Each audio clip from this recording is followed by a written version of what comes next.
কাকে চাই? এটা আফজাল মিয়ার বাড়ি না? জি, এটা আফজাল সিদ্দিকের বাড়ি। আরে হইলই, একই তো। আরে আপনি এইভাবে ঘরে ঢুকছেন কেন? কে আপনি? আপনি কে?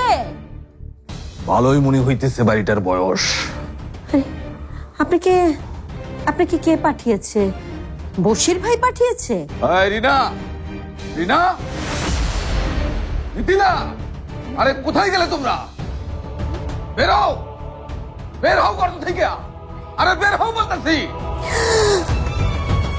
মা, মা ফয়েজ আলী। ফয়েজ আলী এখানে কোথেকে এলো? রিনা বেগম, ও রিনা বেগম, আরে তাড়াতাড়ি গর্ত থেকে বাইর। কোথায় ঢুকে রাখছো তোমার সুন্দরী মাইয়াটারে?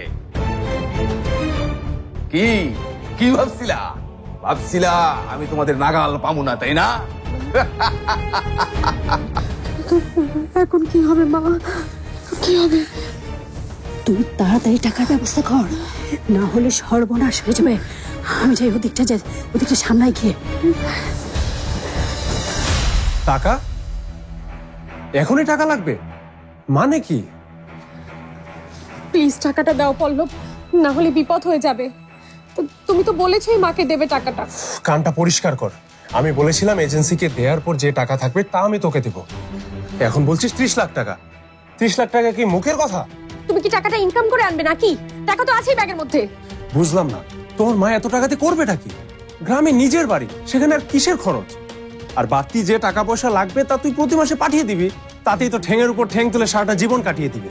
আর 30 লাখ টাকা দিয়ে করবেটা কি? তুমি বুঝতে পারছো না কেন? টাকাটা আমার এখনই লাগবে। এটা একটা ইমার্জেন্সি অবস্থা। আচ্ছা ঠিক আছে, 30 লাগবে না, 20 দাও প্লিজ। এটা হলেই চলবে। প্লিজ পল্লব, একটু বোঝার চেষ্টা করো, আমার টাকাটা এখনই লাগবে। চাপ বাবা, এক ধাক্কায় 10 লাখ নামিয়ে দিলি। এই ঘটনা কি বলতো? কি হয়েছে? তুমি টাকাটা দেবে কিনা, না হলে কিন্তু আমি সবাইকে গিয়ে সব বলে দেবো। এই কথা কথা ব্ল্যাকমেল করবি না, তাহলে কিন্তু আমি সবকিছু বলে দেবো। আসতে পারবে না মানে? এক্ষুনি আসতে হবে, হয় টাকা না হয় মিথি। বউ, বউ, ও বউ। এই কার কণ্ঠ রে এটা? কে এসেছে বাড়িতে? বলবো, সব বলবো, ঠান্ডা মাথায় বলবো সব। তুমি প্লিজ আমাকে টাকাটা দাও, প্লিজ, তোমার পায়ে পড়ি প্লিজ। শোন, আমার মুখটা খারাপ কইরো না রিনা।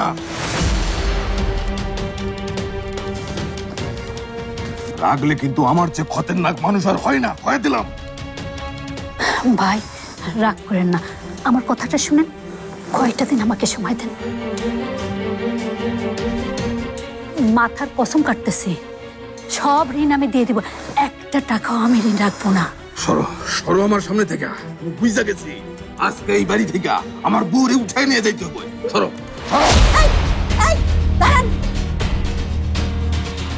আপনাকে একবার বলছি, আরেকবারও বলছি, শেষবারের মতো বলছি, এটা ভদ্রলোকের বাড়িতে। হয় ভদ্রভাবে ব্যবহার করবেন, নাহলে বেরিয়ে যান। বেরিয়ে যান বলছে। আরে রাখেন আপনার ভদ্রলোক। কিসের ভদ্রলোক? আমি বুঝে গেছি এটা যত সব চোর আর ঠকবাজদের বাড়ি। আরে ভদ্রলোকই মারা না, জানে থাকে। তোর এত বড় সাহস, তোর মায়ের গায়ে হাত তুলিস? দাঁড়া, বাড়িতে ঢুকে বিয়াদবি? মাথা ফুটো করে না, একদম মগজটা বের করে দিব। চিনিস তুই আমাকে?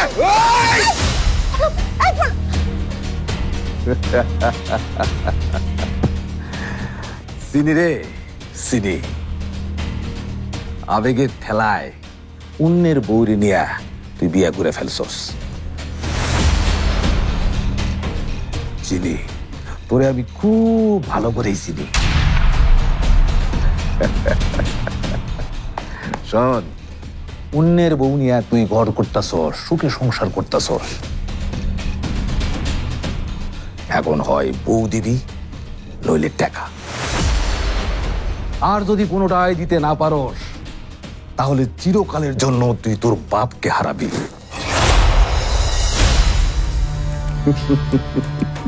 ম্যাডাম, কি যেন নাম বলছিলেন আপনি? হ্যাঁ হ্যাঁ, আফজাল সিদ্দিক। তারে এখন বিষয়টা তোমাদেরই দেখতে হইব।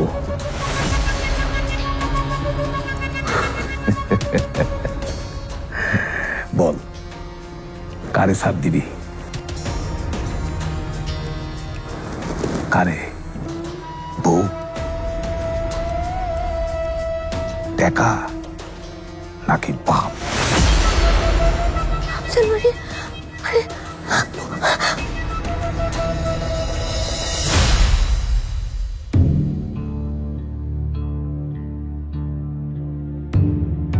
যা ভয় করেছিলাম তাই হয়েছে। কি হয়েছে ডক্টর? সবকিছু ঠিক আছে তো? দেখুন, এলএসডি এমন একটা ড্রাগ যা মানুষের চিন্তা শক্তিকে ধীরে ধীরে ধ্বংস করে ফেলে। শুধু এলএসডি কেন, সব ধরনের ড্রাগসই ভয়ঙ্কর মৃত্যু ফাঁদ। জীবন ধ্বংস করে দেয় চোখের পলকে, আর ওভারডোজ হলে তো কথাই নেই। ডক্টর, রিয়ার কি অবস্থা সেটা বলেন প্লিজ। রিয়ার ব্রেনও এফেক্টেড, খুবই খারাপভাবে এফেক্টেড। ও একটা হ্যালুসিনেশনের ভিতরে আছে, এবং এমন ডিজঅর্ডারে থাকলে এমনই হবার কথা। ফলে রিয়া মনে করছে ইরফানের সাথে ওর বিয়ে হয়ে গেছে। আর রিপোর্ট দেখে আর ওর সাথে ক্যাজুয়াল কথা বলে আমি যা বুঝলাম, ও আসলে ওর আর ইরফানের বিয়ের দিন থেকে ওর অসুস্থ হওয়ার দিন পর্যন্ত কোনো কিছুই মনে করতে পারছে না।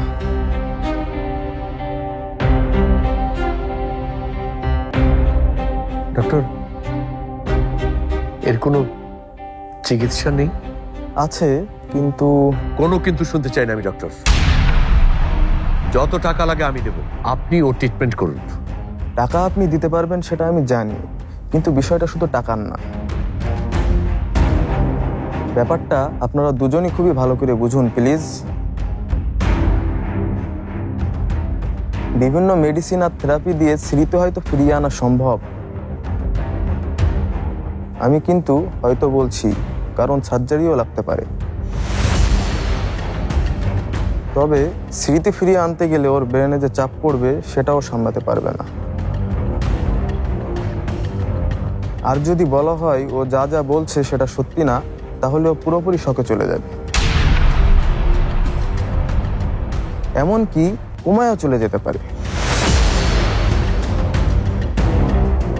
তখন সেখান থেকে তাকে ফিরিয়ে আনাটা প্রায় অসম্ভব একটা কাজ হবে।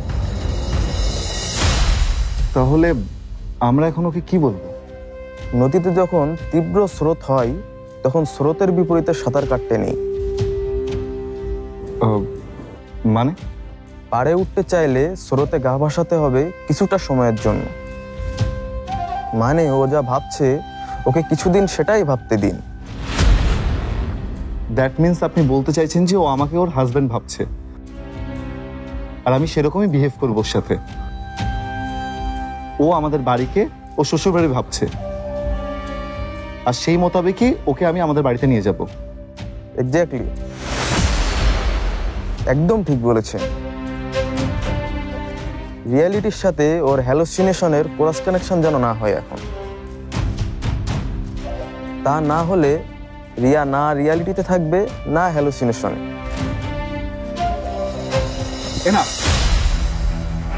আমি বুঝতে পারছি যে রিয়া খুবই অসুস্থ, কিন্তু আমারও লিমিটেশন আছে। দিনের পর দিন এসব নাটকের ভেতর থাকা আমার পক্ষে সম্ভব না। এই মিথ্যে খেলায় আমি আনি। রিয়ার পাশে থাকা এক জিনিস, আর দিনের পর দিন রিয়ার হাজবেন্ড শেষে থেকে তাকে স্ত্রী হিসেবে বাসায় নিয়ে যাওয়া, এটা আরেক জিনিস। এটা আমাকে দিয়ে হবে না। ইরফান বাবা, সরি, আপনি শুধু রিয়ার দিকটাই দেখছেন, আমার দিকটা কিন্তু একেবারে এড়িয়ে যাচ্ছেন। কিন্তু আমার দিকটা কেউ না দেখুক, আমাকে তো দেখতে হবে। আমি আর এসবের মধ্যে নেই, সরি। ইরফান,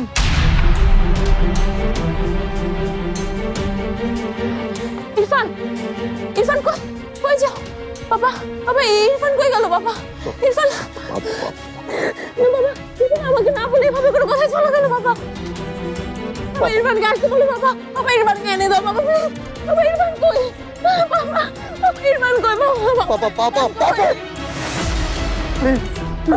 ইরফান কই গেল? বাবা, ওকে নিয়ে আসো। ইরফান ফিরে আসবে বাবা, ও কোথাও যেতে পারবে না। ওকে আমি কোথাও যেতে দেব না বাবা। তুই যেভাবে চাস ঠিক সেভাবেই ইরফান ফিরে আসবে। তোকে ওর বাড়িতে নিয়ে যেতেই হবে। আফজাল কোথায়? আপনি জানেন কোথায় আছে ওর? কি হয়েছে কি বলেন তো? আপনি তো দেখতেছেন সেই তখন থেকে আমি মিথিলা মিথিলা বলে ডাকতেছি, খোঁজ করতেছি। আপনি দয়া করিয়া এই বিষয়টার একটু খবর দেন, একটু গুরুত্ব দেন, তাহলে আপনি টাকার খবরও পেয়ে যাবেন, আবার ওই আফজাল মিয়া কোথায় আছে সেই খবরও পেয়ে যাবেন। মিথিলা মিথিলা, এই আপনার মিথিলার সাথে কি? হ্যাঁ, সেই তখন থেকে শুধু বলেই যাচ্ছেন। মিথিলার সাথে আপনার কি সম্পর্ক? কিচ্ছু না, ওই লোকের সাথে আমার কিছু নেই, আর কিছু ছিলও না। তুমি ওর কথা বিশ্বাস করো না পল্লব। আরে বৌজি, আরে তুমি এতক্ষণ কোথায় লুকিয়ে আছিলা? আরে মিয়া, তোমার জন্য না আমার খুব মায়া হইতেছে, খুব মায়া হইতেছে। তুমি মিয়া বিয়া করার আগে জানলে না যে মিথিলার সাথে আমার এত গভীর সম্পর্ক? ওর কথা বিশ্বাস করো বাবা, ও সব মিথ্যে কথা বলছে। সত্যি না মিথ্যা সেটা আমরা সবাই মিলে মিথিলের জিগাই। আমার বউ কই? বউ, আরে আসো না আমার কাছে।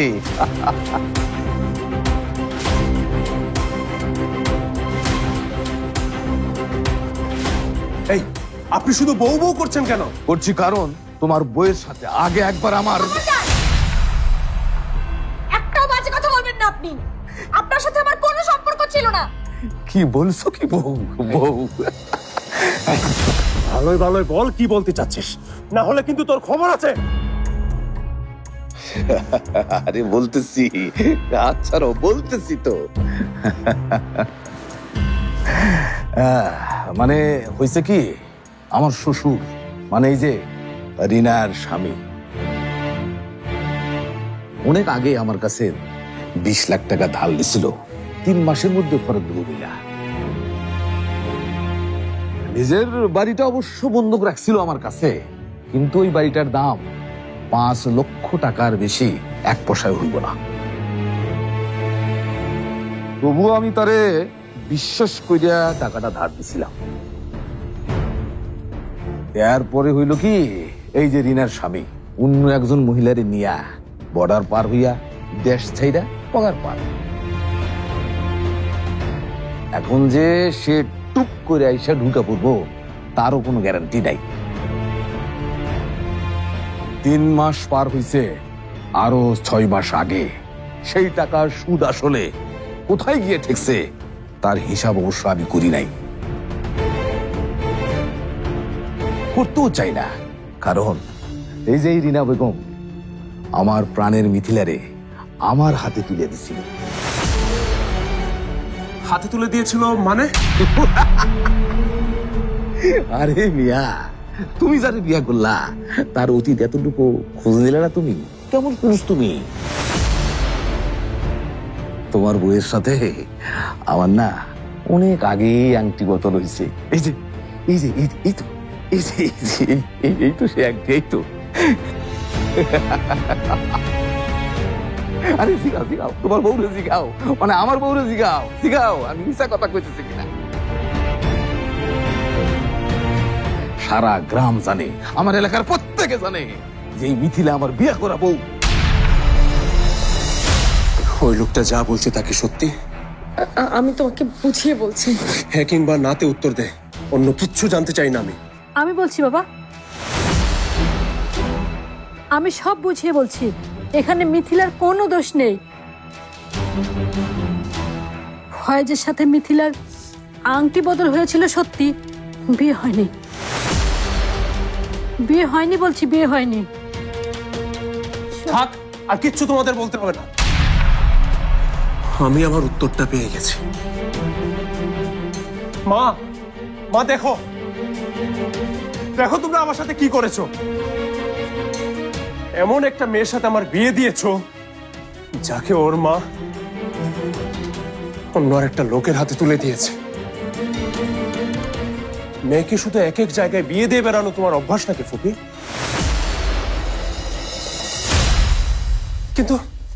কিন্তু আমি কেন? আমি না তোমার ভাইয়ের ছেলে। বাবা পল্লব,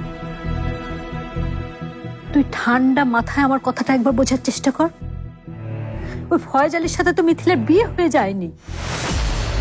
লোক ঠকানোকে না লোক ঠকানোই বলে। তোমরা মা আর মেয়ে আমাকেও ঠকিয়েছো, আর ঠকিয়েছো এই লোকটাকেও। এইবার করো প্রায়শ্চিত্ত, যা চাইছে দিয়ে দাও এই লোকটাকে। বললো এ লোকটা কি বললো তুই শুনলি না? তোর বাবা কোথায় আছে উনি জানে, তুই জিজ্ঞেস কর ওনাকে কোথায় আছে তোর বাবা। কারো কথাই জানতে চাই না আমি এখন। বাবা, বাবাই তো এই মেয়েটার সাথে আমাকে বিয়ে করতে বাধ্য করেছে। এখন বাবাটাও বাবা বুঝে নি। একদম তার একটা কথা না, আমার এক মুহূর্তে এখানে দেরি করতে চাইতেছি না। আমি সব কথা সবারই জানিয়ে দিতে চাই। আমারে এই মুহূর্তে 40 লক্ষ টাকা দিয়ে দিবেন, না হইলে আমার বউ মিথিলারে আমার হাতে ফেরত দিয়ে দেবেন। যতক্ষণ না আমি আমার পাওনা বুঝা পাইতেছি ততক্ষণ পর্যন্ত আপনাদের বাড়ির লোকও এই বাড়িতে ফিরে আসতে পারবে না। আফজাল কোথায়? হাই হাই রে, এত ভাইঙ্গে বললাম তাও আপনি বুঝতে পারলেন না সে এখন কোথায়। আফজালকে আপনি আটকে রেখেছেন? এই তো বুঝতে পারছেন, পানির মতো পরিষ্কার বুঝতে পারছেন। এখন আমার পাওনাটা আমারে ফেরত দেন, তাহলে তো লেটা চুকে যায়। এত টাকা আমরা কোথায় পাবো? আরে ম্যাডাম, অপশন তো দুইটা, আপনারা খালি টাকার কথা ভাবতেছেন কেন?